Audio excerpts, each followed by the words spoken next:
अस्सलाम वालेकुम नाज़रीन। प्रोग्राम है आज पाकिस्तान के साथ। इमरान खान साहब की एक वीडियो मेरी नज़र से गुजरी, मैंने सोचा उस पे प्रोग्राम करते हैं। इमरान खान को ये कहा जा रहा था कि आपने जनरल फैसल नसीर का नाम क्यों लिया? थोड़ा सा मैं बता देता हूँ। जनरल फैसल नसीर उस वक़्त भी जब इमरान खान आपके इल्म में है कि इस्लामाबाद पेशी पे गया, तो वहाँ 20 नामअलूम अफराद देखे गए थे जिनमें जनरल फैसल नसीर की तस्वीरें भी सामने आई। लेकिन इमरान खान उससे पहले का ये ज़िक्र फरमा रहे हैं कि जनरल फैसल नसीर मुझे कत्ल करना चाहता है। जब इमरान खान साहब आपके इल्म में है कि एफआईआर में जनरल फैसल नसीर का नाम दर्ज करवाना चाहते थे, तो वो एफआईआर दर्ज नहीं हुई और पुलिस ने अपनी मर्जी की एफआईआर दर्ज कर ली। ये मैं बात इसलिए बता रहा हूँ कि इमरान खान ने बड़ा ज़बरदस्त जवाब दिया इसमें कि अगर आप मुझे कहते हैं कि मैं जनरल फैसल नसीर पर इल्ज़ाम लगा रहा हूँ, तो आपने भी तो मेरे ऊपर इल्ज़ाम लगाए। क्वेटा में कत्ल हुआ, वो जो वकील था, 4 घंटे में मेरे ऊपर एफआईआर 302 की काट दी गई। ज़िले शाह, जिसको कहा जा रहा है कि पुलिस तशद्दुद की वजह से मौत उसकी जो वाक़या हुई है, वो भी इमरान खान पर कत्ल का केस डाल दिया गया। होता ये है कि एफआईआर में ये नहीं होता कि एक अगर नाम आपने दे दिया तो वो कोई मुजरिम है। ये ज़रूरी नहीं होता, बाद में अदालत ने ये सब कुछ देखना होता है। पहले तहकीक होती है, इंक्वायरी होती है, बड़ा लंबा-चौड़ा ये काम चलने के बाद कहीं जाके फिर अदालत में केस जाता है, फिर सबूत पेश किए जाते हैं, फिर सब कुछ उसके बाद अदालत का जो फैसला होता है वो आखिरी होता है। अब हमारी अदालतें अगर फैसल नसीर का नाम शामिल कर भी लेते इमरान खान की, चलो जी तसल्ली के लिए, तो ऊपर से फ़ोन आ जाता, जो मर्ज़ी फैसला करवा लेते अदालत से। अदालत कौन सी भागी जा रही थी, आपके कंट्रोल में थी। ये मैंने वैसे आपको बात बता दी। हुआ ये है कि फैसल नसीर हर उस जगह पे नज़र आया जहाँ पे इमरान खान था, तकरीबन देखने में आया। कुछ ऐसी जगह भी थी जहाँ पे इमरान खान पे दोबारा कातिलाना हमले की कोशिश थी या क्या मंसूबा था। 20 नामअलूम अफराद वहाँ पे नज़र आए थे। इस्लामाबाद की बात कर रहा हूँ। बाद में इमरान खान पे केस डाल दिया, जहाँ से इमरान खान फिर बड़ी स्पीड के साथ निकला था। अच्छा, इसमें जो सबसे बड़ा मेरे ख्याल में मसला आ रहा है, वो आ रहा है कि एक बंदे को रास्ते से हटाने के लिए 13 जमातों ने भी ज़ोर लगा लिया। अब लोग तो ये कह रहे हैं कि फैसल नसीर का जैसे नाम आ रहा है कि इसमें हमारे फ़ौज के जो जनरल हैं वो भी शामिल हैं, और उन्हीं के कहने पे ये सारे मिलजुल कर, क्योंकि जब इमरान खान को इक़्तिदार मिला था, आपके इल्म में होगा, तो इमरान खान ने कहा था कि ये सारे इकट्ठे हो जाएँगे। पता इसको भी था इमरान खान को, मगर ये पता नहीं था कि लाठी अली सरकार जो है वो भी इनके साथ मिल जाएगी। शायद मैं अगर ठीक कह रहा हूँ। जिस तरह कमरजीत बाजवा ने इमरान खान की गवर्नमेंट को ख़त्म किया और चलता किया, तो फिर पता चला जनाब ये तो हर तरफ से इमरान खान के मुखालफिन है, चाहे वो अस्करी क़यादत में है, चाहे वो पीडीएम का टोला। अब ये ज़िद्दबाज़ी चल रही है, जो मैं बात करने वाला हूँ, जिसकी तरफ आपको लेके आना चाहता हूँ, जो कि आपने हमारी जो फ़ौज की क़यादत थी उन पर इल्ज़ाम जो लगाया, ये इसकी माफ़ी नहीं। आपको किसी सूरत भी हम माफ़ नहीं करेंगे। ये इल्ज़ाम जो है सिर्फ़ एक जनरल पे नहीं लगा, हमारे इदारे पे लगा है। ये है असल कहानी, और इसमें हमारी बड़ी बेइज़्ज़ती हुई है, इंसल्ट, और ये हमें बर्दाश्त नहीं है।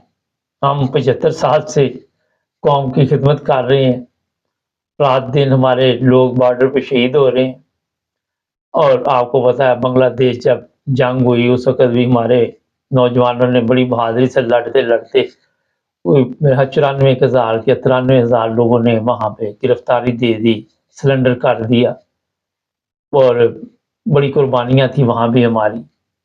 ये तकरीबन मिलता-जुलता इस तरह का बयान है कि जो कुर्बानियों की मैं बात बता रहा हूँ। वो बकौल ख्वाजा आसिफ के, ऐसे उसे कहना तो नहीं चाहिए था कि कौन सी जंग आपने जीती है, आज तक 1 फुट ज़मीन नहीं ली और इतना खर्चा है। और भी लोग पार्लियामेंट में इस तरह की बातें करते रहते हैं कि हमने इनको सबसे ज़्यादा माल दौलत दिया, लेकिन क्या रिज़ल्ट निकले। अब बात तो बनती ही है हमारे ज़ाहिर है जर्नैलों की कि हमारी इंसल्ट आपने की है, हमारी बेइज्जती हुई है, हमें कानून के कटहरे में लाना आप कौन होते? ये तो जनरल है, बड़ी पावर वाला है, पता नहीं कितने लोग मतलब क्या-क्या वो कर रहा है। एक आम मेजर कर्नल कोई मेरा ख़्याल हो तो उसको भी आप नहीं पूछ सकते वहाँ पे कि जनाब आपने कोई बंदा-शंदा मार दिया है, गाड़ी के नीचे दे दिया है या कुछ कर दिया है, तो आप पर कोई केस-शेस दर्ज करिए या ना करिए, पुलिस को पूछना पड़ता है। ऊपर से ऑर्डर आएगा, दर्ज कर देंगे, नहीं तो मिट्टी डालो, कोई गल नहीं, पाकिस्तान में लोग मरते ही रहते हैं। ये चीज़ें इसलिए मैं आपको बता रहा हूँ कि जब तक पाकिस्तान में आप कानून और आइन को वो अहमियत नहीं देंगे जो दूसरे ममालिक में दी जाती है, तरक्की याफ्ता ममालिक में, उस वक़्त तक पाकिस्तान तरक्की नहीं कर सकता। सबसे बड़ी जो प्रॉब्लम है वो ये है कि पाकिस्तान में जब आपको पता है कि अदालत ने हमारे कहने पे फैसला करना है, वकील ने हमारे कहने पे केस लड़ना है, तो फिर जनाब आप जो मर्ज़ी कर लें, वहाँ पे ना अदल होगा, ना इंसाफ होगा, ना कोई आइन होगा, कोई चीज़ नहीं होगी। और ये सबसे बड़ा नसूर है कि पाकिस्तान में अदल नहीं है। ये ऐसा नसूर है कि जिसमें बेशुमार लोग जो है अदल के चक्कर में जान से भी चले गए। और आजकल एक नई चीज़ आ रही है, वो भी बड़ी हैरानकुन है कि जो भी इमरान खान का साथ देता है उसको उठा लेते हैं। और लोग जो इतने खौफज़दा हो गए हैं कि मैं सोशल मीडिया पे देख रहा था, कुछ ख़वातीन थी वो सामने नहीं आना चाह रही थी। वो कहते वो रात को आते हैं, पुलिस वाले हमारे घर को तोड़ देते हैं, हमारे टीवी, फ्रिज हर चीज़ तोड़ देते हैं, तशद्दुद करते हैं और भाग जाते हैं। तो पकड़ के भी ले जाते हैं। जहाँ पुलिस नहीं आती वहाँ गुल्लूबाट प्रोग्राम आ जाता है। ये दहशतगर्दी इतनी हमारे मुल्क में हो चुकी है कि एक आम शहरी ये बता नहीं सकता कि मैं वोट किसको डालना। यहाँ से आप अंदाज़ा लगा लें कि 75 साल से ये हमने खोया और ये हमने पाया। हमें पता ही नहीं कि हम अगर खुलकर किसी को बता देते कि वोट हमने फलां आदमी को डालना है, तो हमारी जान उस वोट तक पहुँचती है या नहीं पहुँचती? हमारे बच्चे महफूज़ हैं या नहीं महफूज़? ये है दहशतगर्दी जो अवाम के दिलों में डाल दी गई।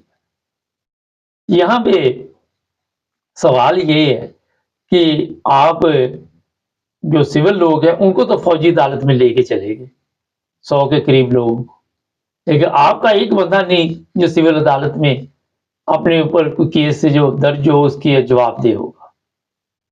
वो बता ये रहे हैं कि हमारे यहाँ हाफ़िज़ कुरान है, यहाँ पे हाजी हैं और हाजी हाफ़िज़ से नीचे हमारे पास बंदा ही कोई नहीं है। तो जब इनकी ये हालत देखते हैं तो अफ़सोस के सिवा कुछ भी नहीं बंदा कर सकता। इमरान खान सही तड़प रहा है कि जनाब आप कहीं पे भी चले जाएँ आपको इंसाफ नहीं मिल रहा। परवेज़ लाई है, उसको पकड़ लिया, फिर अंदर दे दिया, अब इसको ये फलां दफ़ा के तहत अंदर कर दो। और भी जो पीटीआई की ख़वातीन हैं, मर्द हैं, उनको जेल में डाला हुआ। मैं हैरान था, वो जो आपका पंजाब का आजकल बना हुआ है अहमद मीर का भाई वज़ीर इत्तलात, वो बता रहा था ये ख़वातीन जिनको हमने पुलिस ने इन पर तशद्दुद किया है ये भी दहशतगर्द थी। कुछ इस तरह के उसके अल्फाज से मिलते-जुलते कि ये वहाँ पे जिनाह हाउस हमला करने में आगे थी और इस वजह से इनके बाल खींचेंगे, इस वजह से इनके कपड़े उतारेंगे, ये उसका खुलासा है। उसने नहीं कहा मगर तरीका वारदात यही उसका बयान करने का था। इसलिए उनके वीडियो बनाए गए, उनके साथ ये सलूक किया गया। کون سا قانون مجھے بتاؤ یہ کہتا ہے اگر انہوں نے کوئی غلط کام کیا، فرض کرے کسی نے بھی کیا، تو اس کے کپڑے اتارنے کا کیا کام ہے، اس کی ویڈیو بنانے کا کیا کام، اور اس نے غلط کیا، آپ نے جو کیا وہ ٹھیک ہے؟ بندہ ان سے پوچھے۔ آپ جس طرح انہیں گھسیٹ رہے ہیں اور اوپر سے انسانی حقوق کے نعرے بھی لگا رہے ہیں، آپ کون سا کارنامہ انجام دیں؟ تو جناب یہ جو عمران خان آج کل تڑپ رہا ہے، اب جب تک ہماری جو افواج ہے وہ اپنی ڈیوٹی کو ڈیوٹی نہیں سمجھیں گی، اس وقت تک پاکستان اسی طرح چلتا رہے گا۔ پاکستان کے حالات آپ تبدیلی نہیں کر سکتے، نہ کوئی قانون، نہ کوئی عدالت، سب بے بس ہو چکے، سب سسٹم کو فیل کر دیا گیا ہے۔ آج ہی میں سن رہا تھا، یہ ہمارے D G I S P R صاحب افتخار صاحب جب گورنمنٹ تبدیل ہوئی تھی تو بتا رہے تھے ڈالر بہتر ہوا۔ آج وہ لڑکی 350 روپیہ لے کے پاکستان کا دکھا رہی تھی سوشل میڈیا پہ کہ انڈیا کا 100 روپیہ بنتا ہے، پھر وہ افغانستان کا بھی بتا رہی تھی، بنگلہ دیش کا بھی بتا رہی تھی۔ اب کدھر گئے وہ D G I S P R صاحب؟ آ کے ریٹ بتائیں لوگوں کو سر، دیکھیں لوگ انتظار کر رہے ہیں آپ کا۔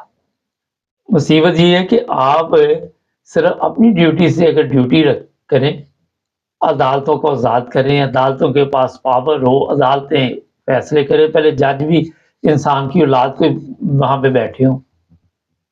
آپ کو میں ایک مشورہ دے دیتا ہوں، ان کو چھوڑ دے، جتنے جج آپ کے بیٹھے ہوئے ہیں صرف کوئی 8-10 جج جو ہے نا وہ انگلینڈ سے منگوا لیں، اور وہاں ان کو بٹھا کے تو کچھ تحقیق کرنے کے لیے بندے بھی انگلینڈ سے بلا لیں۔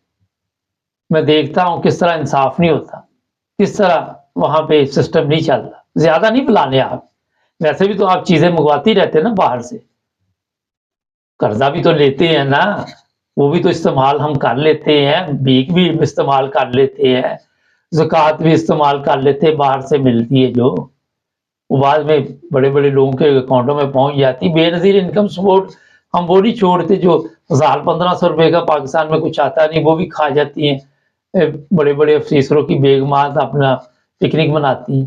تو کچھ جج باہر سے منگوا رہے ہیں، ان کے سامنے یہ ساری تحقیق جو ہے ان کی ٹیم کو کرے، جو جج اپنی ٹیم مقرر کرے، چاہے وہ انگلینڈ سے منگوائیں جہاں سے مرضی، تو وہ دودھ کا دودھ اور پانی کا پانی کر دیں گے۔ ہماری عوام ویسے بھی ساری، آپ شپ کھڑا کر دے، جہاز کھڑے کر دے، سارے انگلینڈ آنے کے لیے تیار ہیں۔ وہ کہ ہم سب انگلینڈ جاتے ہیں، 8-8.5 لاکھ بندے، کیا تو میں نے آپ کو بتا دیا، ڈاکٹر آ گئے ہیں سارے، انجینئر، اب دوسرے جو بیٹھے ہوئے ہیں ان کو بھی ذرا چیک کرنے کے لیے دیکھ لیں۔ تو اگر یہ سارے یورپ میں آنا چاہتے ہیں تو یورپ سے آپ کو کچھ جج منگواتے، کیا موت آتی؟ میں دیکھتا ہوں کس طرح سارے سیدھے ہوتے، پھر ان فیصلوں پر عمل بھی کریں جو وہ فیصلہ کریں۔ تو یہ سب ڈرامہ بازی ہے، کب تک یہ چلے گی ہم آپ کو بتاتے رہیں گے۔ ہمارے چینل کو سبسکرائب کریں، جڑے رہیں ہمارے ساتھ۔